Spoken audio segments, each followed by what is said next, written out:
మనం ఈరోజు bread omelette చేసుకుందామా. మసాలా బ్రెడ్ ఆమ్లెట్ 3 కోడిగుడ్లు ఒక 4 కోడిగుడ్లు తీసేసుకొని బాగా బీట్ చేసుకున్న తర్వాత దాంట్లోకి సన్నగా తరిగి పెట్టుకున్న ఉల్లిపాయలు, పచ్చిమిరపకాయలు, టొమాటోలు, కారం, ఉప్పు, ధనియాల పొడి ఇవన్నీ వేసి బాగా బీట్ చేసుకోవాలి. ఈ కలిపి పెట్టుకున్న వాటిలో ఒక టేబుల్ స్పూను కారం వేసుకోండి, టేస్ట్ బాగుంటాయి బ్రెడ్స్. స్టవ్ మీద ఒక ప్యాన్ పెట్టుకొని వేడి చేసుకున్న తర్వాత కొద్దిగా ఆయిల్ వేసి వేడైన తర్వాత ఈ బ్రెడ్ స్లైస్లు ఉన్నాయి కదండి, వీటిని ఇలాగా ముంచి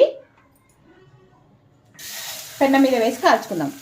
చూడండి బ్రెడ్ కాలేదు కదా, ఇప్పుడు తిప్పేసుకుందాం. వావ్, చూడండి ఎంత బాగా కాలింది. ఇప్పుడు బ్రెడ్ ఆమ్లెట్ రెడీ అయిందండి, పక్కన పెట్టేసుకుందాం. చూడండి masala bread omelette ready. Thank you for watching. Please subscribe.